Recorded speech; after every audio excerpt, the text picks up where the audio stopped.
Hi everyone, ఈ వీడియోలో egg pickle చేసుకోవడానికి ఒక బాక్స్లో సాల్ట్ పెప్పర్ వేసుకుని వాటర్తో కలుపుకొని అందులోనే ఎగ్స్ ఎన్ని కావాలో అని వేసుకొని ఇలా మూత పెట్టేసుకొని ఇడ్లీ వేసుకుంటాం కదా, అందులో వాటర్ వేసుకొని ఇలా పెట్టేసుకోండి. సో కొంచెం సేపు అయ్యాక అయిపోతుంది. దాన్ని కట్ చేసుకొని డీప్ ఫ్రై చేసుకోండి.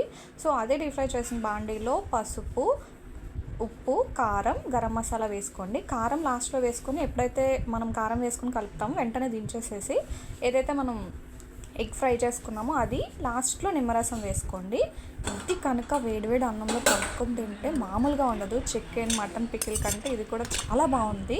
సో కన్ఫామ్గా ట్రై చేసి మీరు ఎలా వచ్చిందో కమెంట్లో చెప్పండి. ఇది ఇన్స్టాగ్రామ్లో చాలా ఫేమస్ అయిన రెసిపీ. సో నేను అది కూడా కన్ఫామ్గా ట్రై చేయాలని చెప్పి ట్రై చేశాను. అదే మీరు పికిల్ చేసిన అదే దాంట్లో ఇట్లా కలుపుకొని తింటే మామూలుగా ఉండదు. సో నాకే ఇది వీడియో ఎడిట్ చేస్తుంటే నోరు ఊడిపోతుంది. So please do like and subscribe to my channel. Bye.